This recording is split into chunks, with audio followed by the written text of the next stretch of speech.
This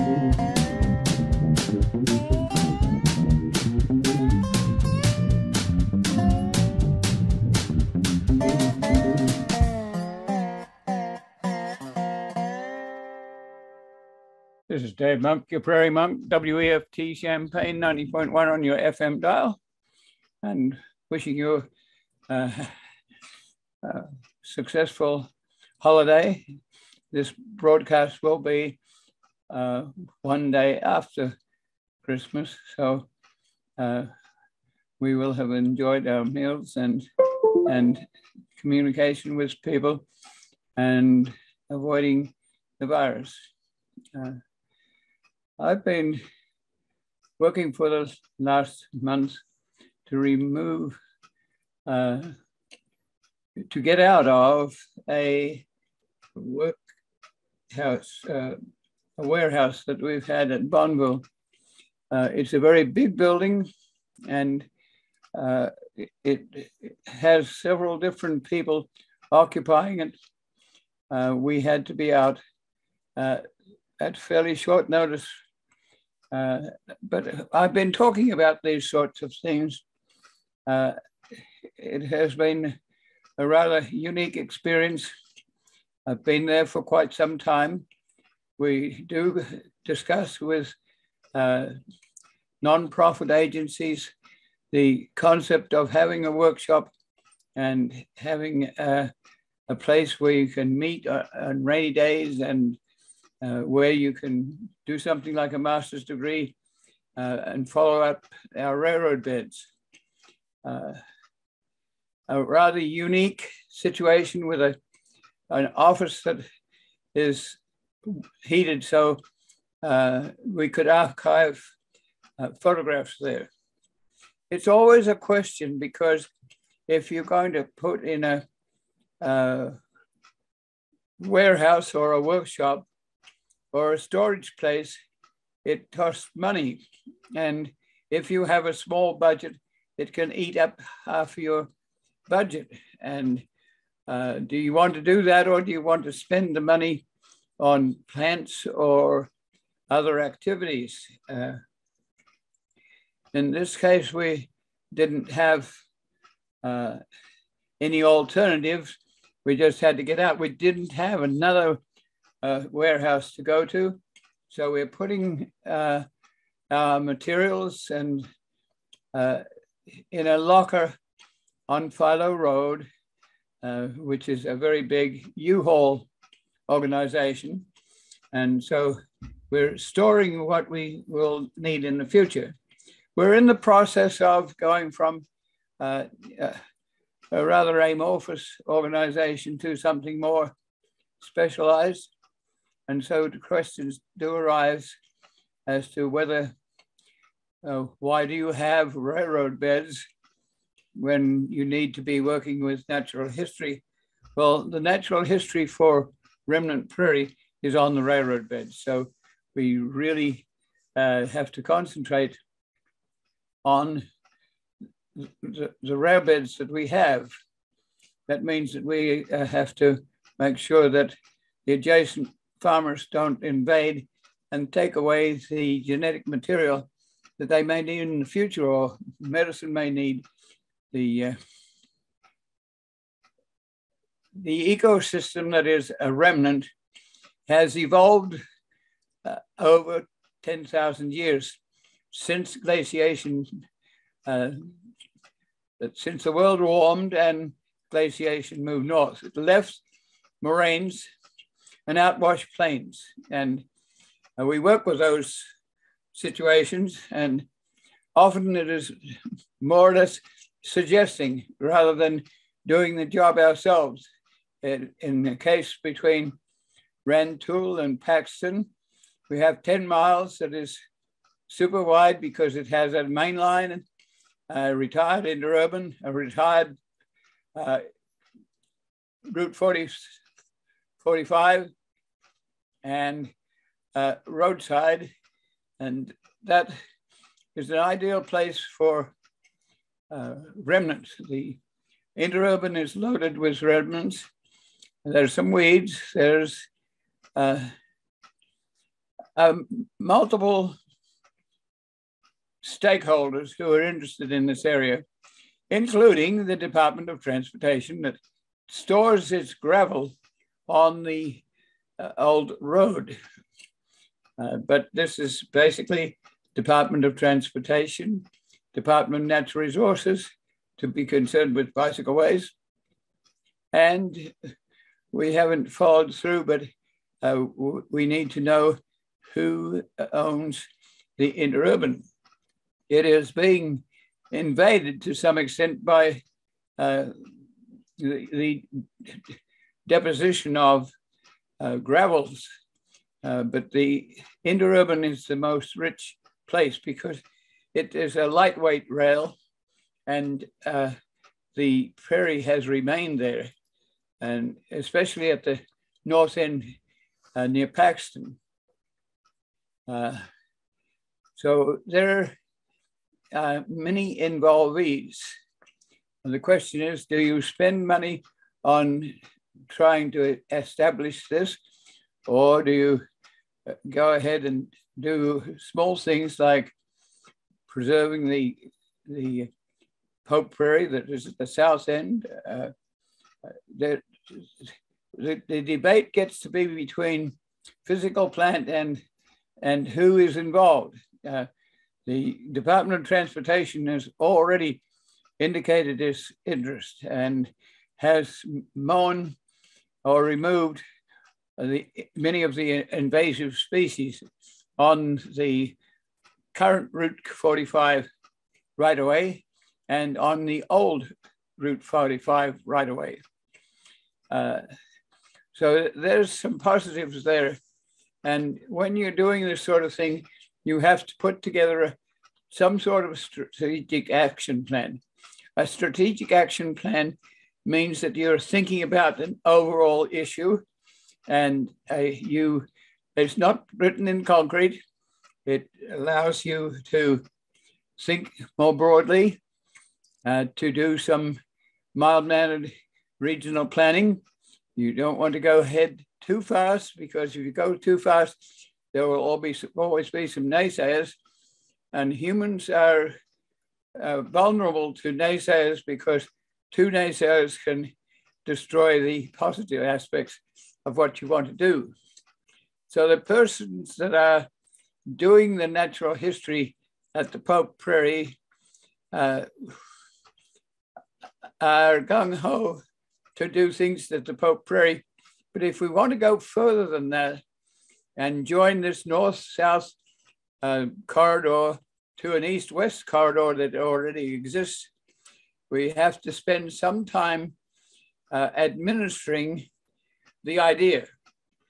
That means it takes you away from the daily grind of working with the species that you want to encourage and keeping the place safe. And two gates have been put in, one at the north end of the Pope Prairie and one at the south end. There is the possibility that we can buy 5 or so acres at the south end between us and the cemetery. And there's a suggestion that the cemetery could well be a green cemetery where people would be buried with perhaps no more than a shroud, and that they would be part of an ongoing prairie. Those debates are the sort of debates that have to go on by people who might be involved. We might think about the Grand Prairie Friends looking at this site as a site at the south end of 10 miles and an ecotourism situation,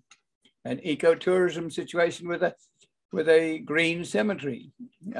We haven't communicated with the cemetery very much yet, but they've been very helpful in taking our teasel plants and burning them. The teasel is an invasive species, and there would be that sort of concern, time spent to take the teasel out of this 5 acres.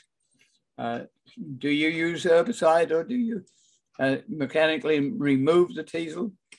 It has obviously a gene pool of weed seeds, and but that corridor goes from a very wetland to a cemetery to climb up the face of the Bloomington Moraine. And so you have niches that go from swampland to dry on the surface of the moraine. There's loose windblown material involved. And when it's dry, it's very dry. When it's wet, it's very sloppy wet. So there's a range of niches here. Just recently, we encountered a fungus growth in the form of a circle, a 30-foot circle of fruiting bodies that are referred to as a fairy ring. But it indicates that much of our activity, our humus and other organisms are located under the surface of the ground and the prairie on top of it.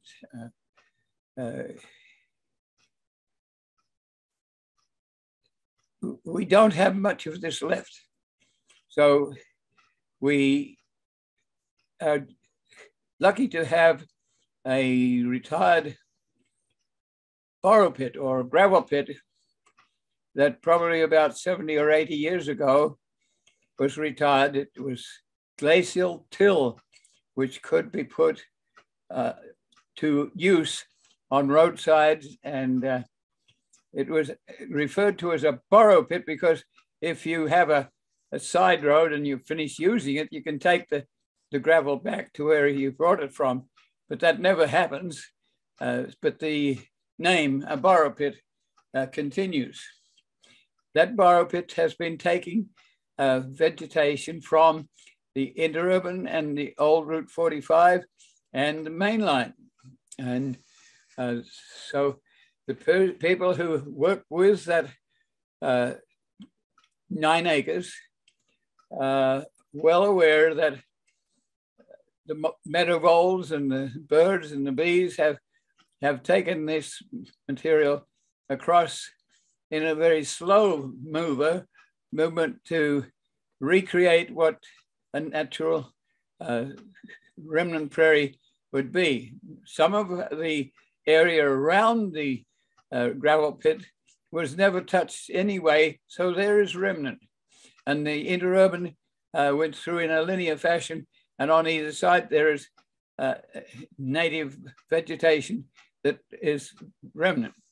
So somebody has to think about preserving the remnant, taking the remnant seed and spreading it, and encouraging the gravel pit to engage in regrowth succession. Is never going to be the same as the remnant prairie, but it is a simulation, and it's a healthy way of teaching people what a prairie is about. It's vulnerable. It has taken a long time for the rough and tough prairie plants to seed into what is basically gravel and clay. Joe, this looks like a prairie that doesn't look good. Well, that's quite so. But if it's available to deer and people, then you reduce that regrowth succession opportunity. So if we had an extra 5 acres down the hill a little bit with a possible visitor center, again, you have to think about the cost of a visitor center versus the cost of rejuvenating your prairie, then that would take the work use of the oak prairie off and reserve it to do its own thing, which is fairly natural. The the replacement prairie and a green cemetery would allow for tourism, ecotourism, to come off the 57 at Kankakee and move down the corridor that is 45, past Loda, past Prospect Cemetery at Paxton, and have pull-offs where the traffic can see things, or traffic can take a bike and travel along the corridor and stop off. And you have to have some interpretation. Each interpretive sign might cost you $300 or more if it's speed protected and somewhat permanent. So we're in that situation where we need to have friends and relatives who work with this situation. We may need legal assistance to find out who owns the interurban and how do we work with it. Is it something that we would want to work with the Federal Rails to Trails Conservancy movement, or with the Surface Transportation Board? And when you get into this, you find out that it's a lot of work. So you go from being a person interested in eliminating invasive species to trying to perpetuate a corridor that runs into an east-west corridor, which runs to Gilman, where the Grand Prairie Friends has a short line prairie that was there when they first initiated the Grand Prairie Friends. We have to have people who are advocates for prairie, and that's not easy. It is much easier to do forest preservation than it is to do prairie preservation. 6 generations have been getting rid of the prairie. So for farmers, it is weeds. And the state has managed to preserve less than 0.01% of the remnant prairie we have. So you have to convince people that Champaign County was 94% prairie. This is the heritage ecosystem we have here. And it's also the heritage for the rest of the world. This is a unique ecosystem. It has in it plants and animals that are unique, and it has biochemicals in the leaves and the roots and the bacteria in the humus underneath. Most of the adjacent farmland has taken the humus away. In 100 years, the rich prairie soil that has taken thousands of years to mold and get together, it has been lost. So now most of the agriculture is like you're working with a petri dish. You're adding fertilizer and you're adding herbicides. And so we have to think about keeping our ecosystem and little elements of it, and perhaps increasing them so that birds and the bees will have some opportunity. It is amazing to go to the Pope Prairie in summer and see the number of insects that are operating on that small 9 acres. Add to it 10 mile of corridor, which may be best part of, I'm not sure, a railroad line is, if it's 100 feet wide, is going to be about 12 acres. If it's less than that, it might be 8 acres. But in this case, it's more than that because you have an interurban and you have an old road. So I'm guessing you might be near to 100 acres there for birds and bees to occupy. We don't exactly favor Italian bees because they're an introduced species.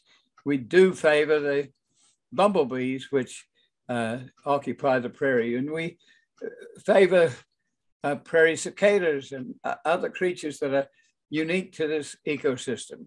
But we're nearly losing it. And some of the people who, we go to other places to get unique species and grow them as a crop. Well, the rest of the world has the moral right to come to us and take samples of our creatures and use them for their purposes. But if you're down to 0.01%, you don't have much to share. So this is rather serious. And if you're thinking about Christmas, a Christmas present to Heartland Pathways would be welcome to see if we can't preserve this corridor, talk to the Department of Transportation, talk to the Department of Natural Resources, and talk to the interurban and the mainline, and make sure that at least some of this has character. There is a creek that runs through the corridor. It's referred to as an outwash plain creek. It actually has been bored through, so it takes some water from the north side of the moraine and channels it through a ditch, but it's a stream, and it encourages cottonwoods, which are about the only woods that were native to the area. They could put up with drought, they could put their roots down, and we have a grove of cottonwood. Some people don't like cottonwoods because they tend to multiply, but we also have the problem that any other tree can take over if necessary, and the trees weren't there. It was prairie, and if you were going to go 100 miles, you probably weren't going to see a tree. And if you did that, you would eventually end up at home on home base, because human brains work that way. So it's important that one of the species that we have is compass plant, and it faces north and south so that the sunlight doesn't burn out the moisture that's in the leaves and take the moisture out through little breathing pores called stomites. Well, the early settlers, after being stuck with going around in circles, they use this compass plant as a compass, and that's where it gets its name. It's a silphium. It grows about 10, sometimes 12 feet tall. It has leaves that face north and south.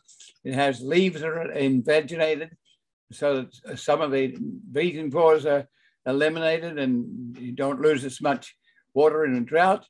It is hairy, it is resinous, and it's flexible. It's in a wind, you can see it bend back, and has strength. And it has a 15-foot root in some cases, and the crown of that root may be 10 inches across. So we have a plant that's unique, that does grow. It grows well. In fact, if you put too much seed in, it will grow more than you want. But you're trying desperately to follow the remnant prairies that we have to guess what was a natural area 200 years ago before there was settlement. We don't exactly know. It's up to our imagination to see what the content was of the species. We do that, and it's guesswork.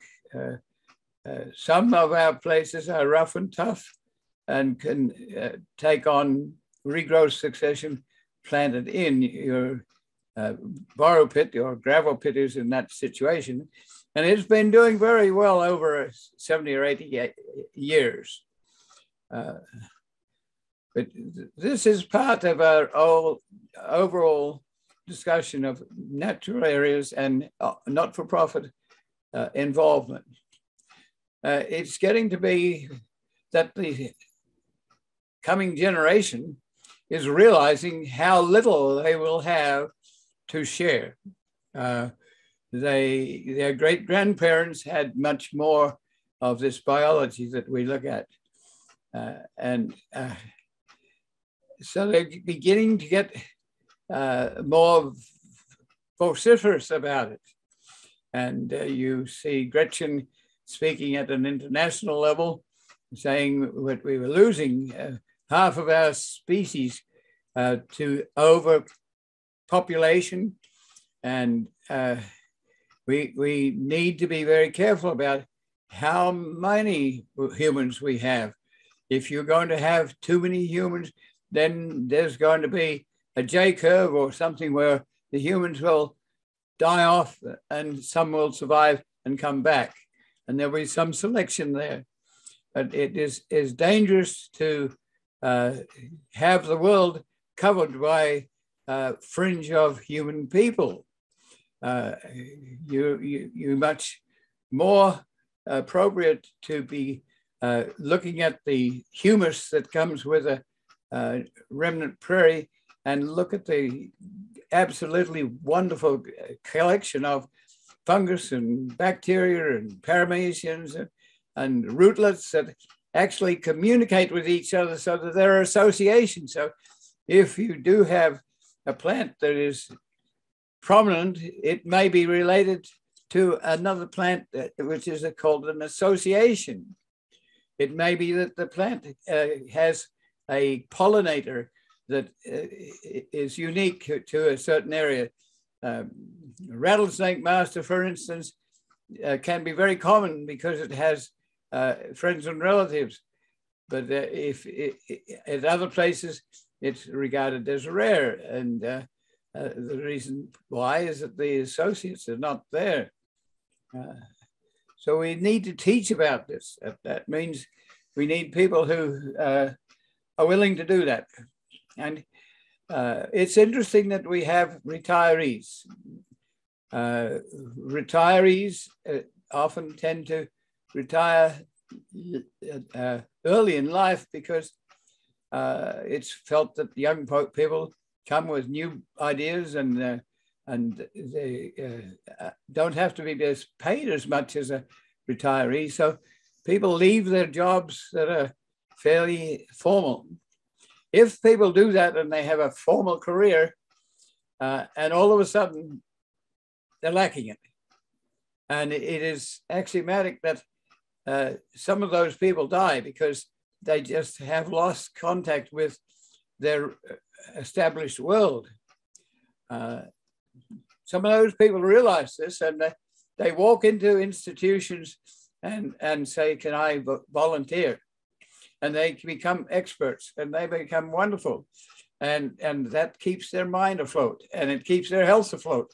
And some of those people have been helping me like crazy out at Parkland.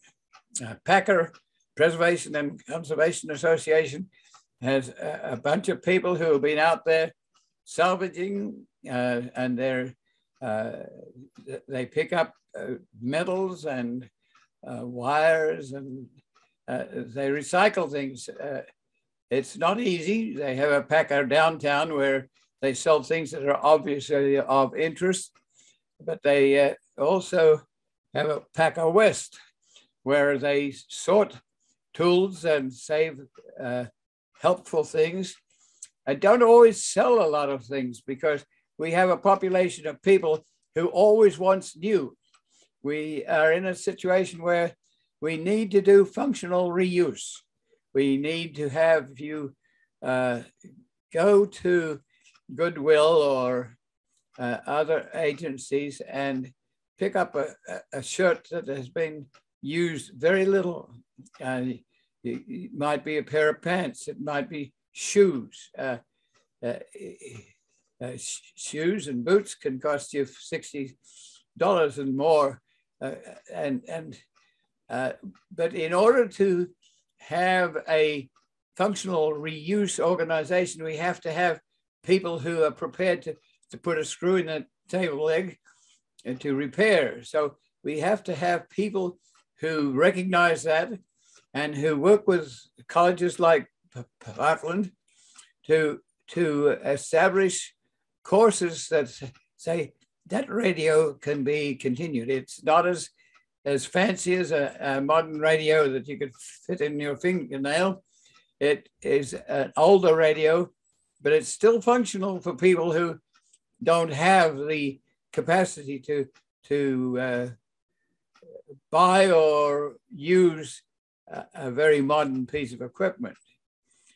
So we have to look at society and see how we can do that sort of functional work.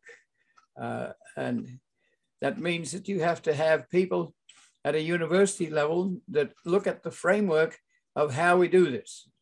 Beckman Center, for instance, Arnold Beckman made his wealth out of scientific equipment, pH meters or other devices. And the thought there is that the university can have specialists, people who are Nobel Prize winners who doing really good monolithic work with a small amount of detail, and they have teams of people doing that. We want them, but we also want some people who are in teams. They're looking at a problem. It might be weather. What's happening in Alabama? What's happening in Kentucky? What are the patterns? What are the measurements we can make? Can we fly through a tornado? Can we do something with the soils? Some of the soils are slippery and they cause landslides. So how do we encourage people to do that sort of thing? It might be that some people have a hands-on situation and they will benefit greatly from belonging to a practical sort of course that allows them to continue to look after the prairie on Pope Prairie, but also think about and dream about how they can improve the situation or prevent it from getting worse. You have to think about minds. So the planners and the landscape architects and the agriculturists have to think about what children can do. If children are going to get upset about the loss of ecosystem that they will never have, then they can express that. But you have to give them their chance for their mind to generate. You can't just tell them to do this, and that's how you do it. You have to give them alternatives so they start to think about what might be a possibility, how they might dream. And that goes on until you're, say, 17, 18, 19, 20, 22, and even to 25, and people will be dreaming at the age of 75. So we need to have situations where people dream, and it shouldn't be a drudge. It should be something that you love to do. Finding out the names of the plants that you're working with, to know their characteristics, to know how they're pollinated, to become aware of what your heritage is. And we're finding that more and more, but when you're working with the younger people, you have to be very sympathetic to understand that they're going to get upset. And you need to help them to understand how to think, how to dream, and also do physical things. And we're blessed with those sorts of people and those sort of youngsters who want to help. So how do we do that? The Prairie State Conservation Coalition has been working for years to have a stewardship program. And so does that stewardship program help young folk to understand the ecosystem? Well, yes, very much so. And it doesn't have to be people with a PhD. It can be people who are knowledgeable in the area, that have their own prairie, that have an interest in selling prairie plants or telling you about them. There's the history. The young folk often don't know the history of some of these things. We had colonialism. We had people come in from Europe, destined to use up the resources that are here that were generally not owned by Indians, but were community property. And there was very little understanding of ownership. Well, these people came in, and often they were entrepreneurs in their own country and prepared to be very interested and very helpful. I'm just reading a book about Jenny Churchill. She was the mother of Winston Churchill, and she was an American citizen. And her parents were nabobs in New York and other places. And they were not only entrepreneurs, but they were very sharp entrepreneurs, and they could make money and do interesting things and be almost outrageous in their lifestyle. So, these are people that help to provide hospital ships for the Boer War. They were into giving horses dignity, giving them racing possibilities, which were sophisticated and really very nice and social. So some of these people got to be social whiz-bangs. And so we have to realize that there are people who have a brilliance and availability and wonder, and we have to respect them. But then as you go down the line, some of us have lesser capacity to do some of these outrageous things or interesting things or helpful things.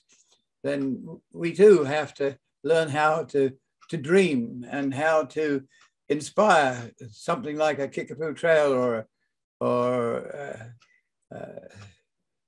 underground aquifers that are not polluted. And so you have to have fun doing this. That means you have to have enough information about your history to know what the problem was. The Churchill tribe was very much into preventing slavery. And they were really sorry when Lincoln lost his life.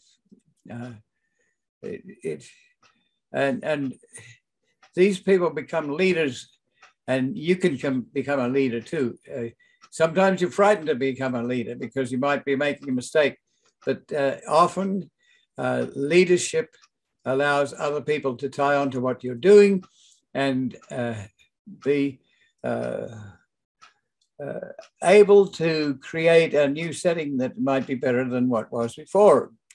Not always so. There's a constant possibility that you'll make a mistake, that there's something negative, but try to be positive rather than negative.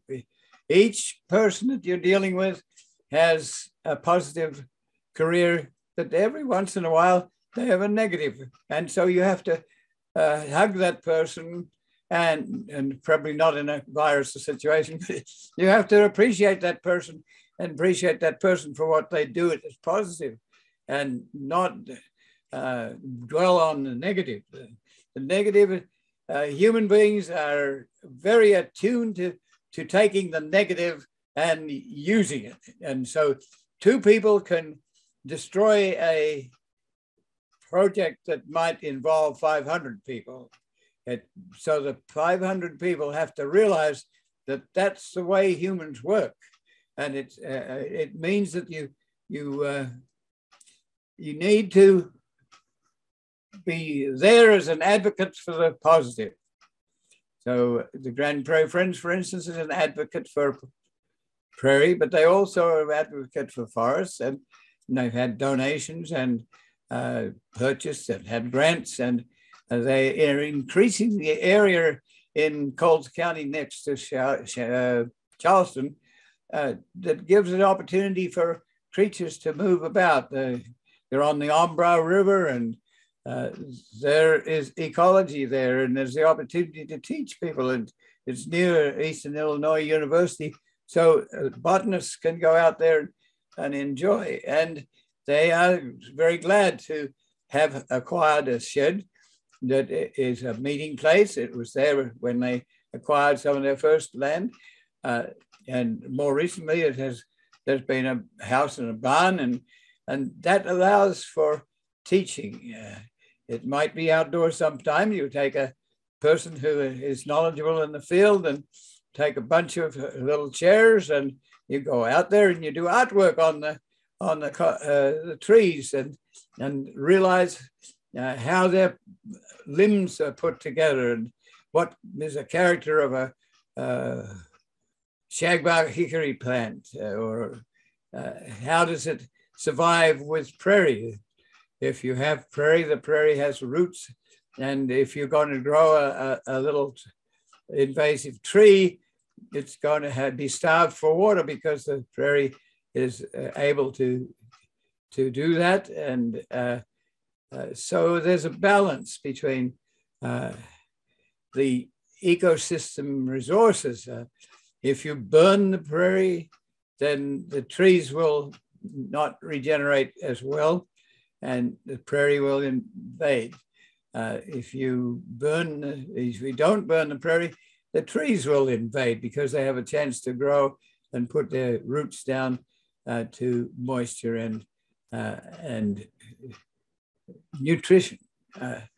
So it's not a black and white situation. It's an ever dynamic situation. And we need to encourage you to be involved with that. It might be that you only go once a year to do volunteer work, but then if there's a lot of you, and sometimes volunteer organizations will have 50 and 100 people at a time, and you have to be prepared to have a team of people who work with that group.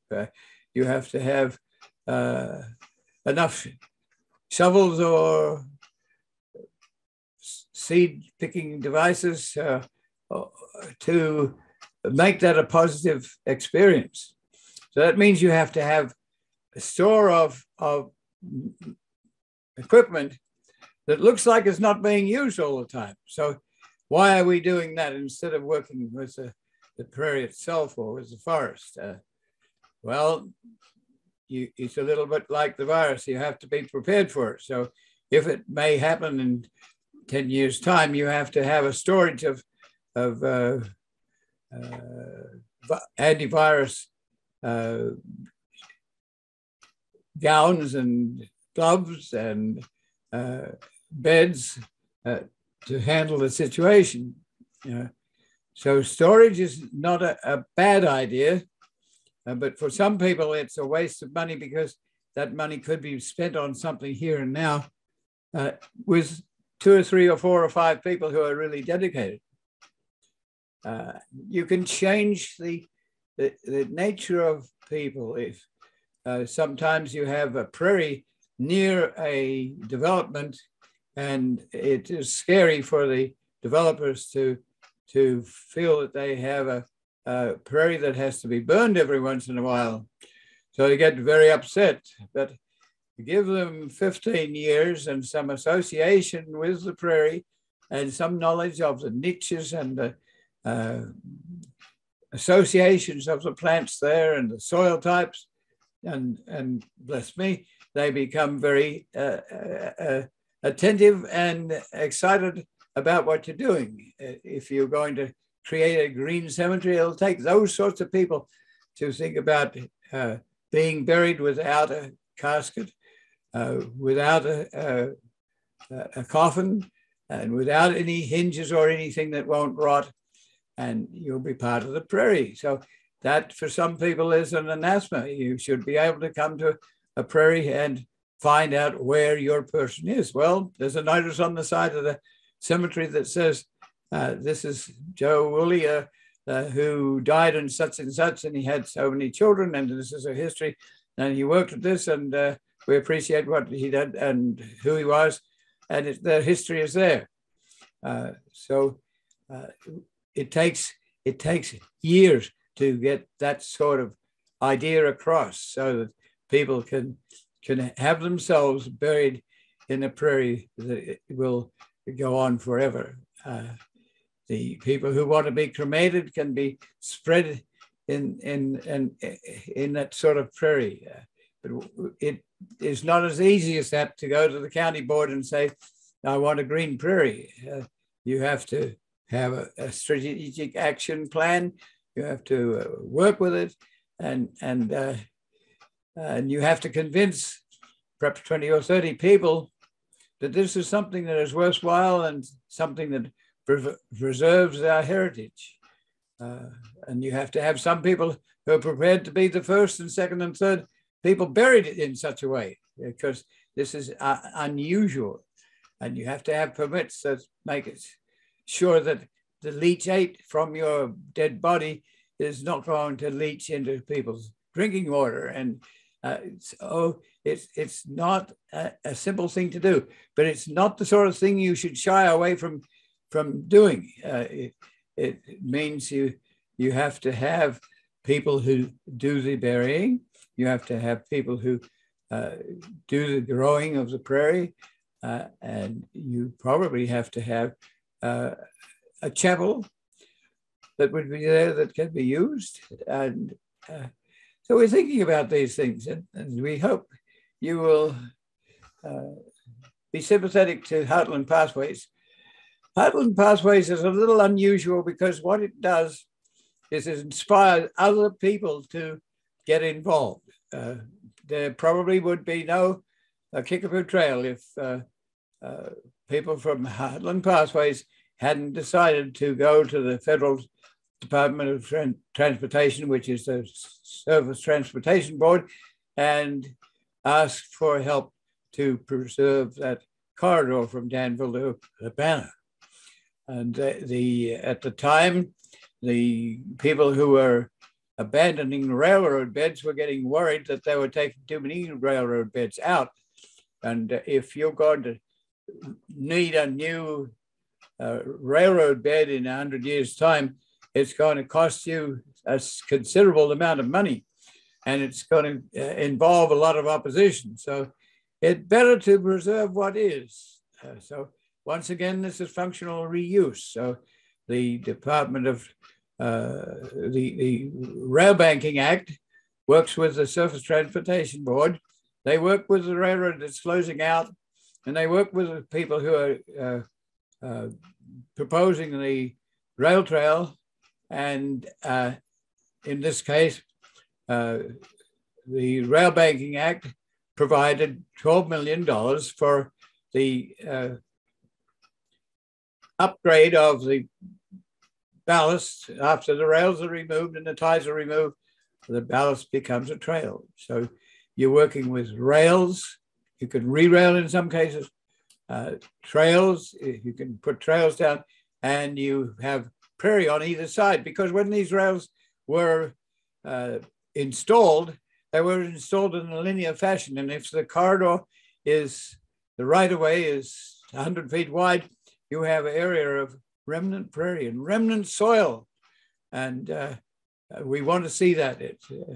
The first phase was between Banner and St. Joe, and it's well used and popular. Right now, one of the next areas was through Oakwood, and you had to deal with people who mow the lawn and have memorial places. And when you go through a town, you perhaps have to agree to do what it is naturally done and mow. But next door to the west is a Doris Westfield prairie that is really quite unique. And can we use a adjacent road as an alternative? Good question. There's 10 miles between Oakwood and Ogden. And we would like to see it a little narrower and the vegetation and the soils preserved. So that's sort of our Christmas present to the landscape. It's ours. We're a part of it. But we don't deserve to dominate it to the point that there's nothing left.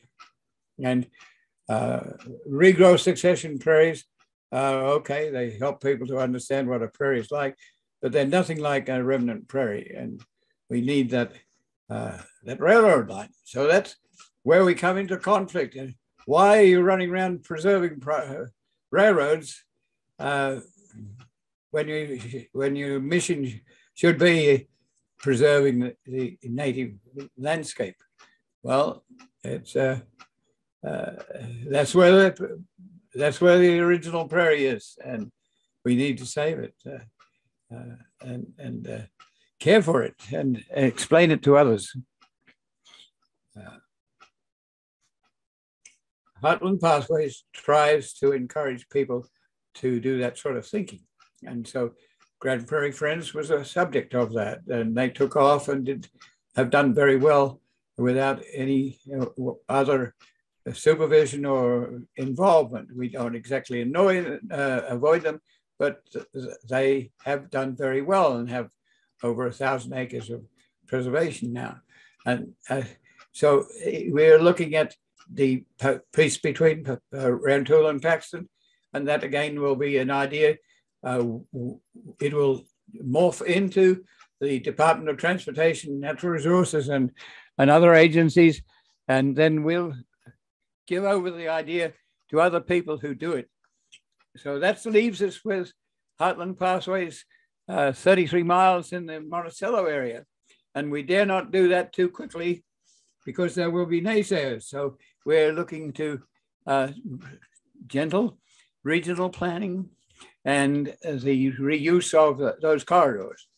Part of it between the Railroad Museum and Champaign, we're hoping will be re-railed. 4 miles will be re-railed by the Champaign, Havana, and Western Historic Railroad.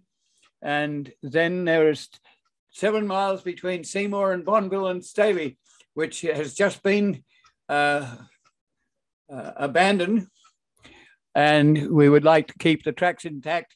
So that takes people with a railroad engineering background to be able to go to the Surface Transportation Board and say, we want this for a different purpose. And it also means that we have to raise money enough to buy that bed. And that bed would probably cost $3 million, but it will be recycling. And on either side, there will be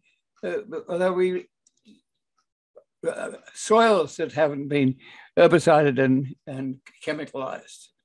So we're trying, and we hope that you will join this sort of effort. When you hand over that concept to other people, then you have to keep in contact. You don't dominate, and you go on to find other ideas. Like we might extend the rail trail we have in Monticello to Allerton Park. And how do you do that? And how do you make the trail? And does it be a one-way trail or a two-way trail? And so there's lots of thoughts that you can get into. And it's almost an artistic form. You're using your mind to work with a landscape that has elements that you can move and shake and work with. So think of yourself as an artistic person, and not necessarily painting with an oil paint brush or with a silk screen, but with your own mind and kicking the soils and finding out what's there, and looking at a millipede that might have its legs counted, and looking at the rest of the world and how do we relate. Well, it's getting near the time. I like to give WEFT credit for allowing us to do this sort of thing, to talk to you, and they need your support. They're a rather wonderful station that does its community action and wonderful music, and I'd like to leave some time for that sort of support. So I hope you had a wonderful Christmas. This is Dave Monk, your Prairie Monk, WEFT Champaign 9.1 on your FM dial. And we want you to think and dream and be prepared to help.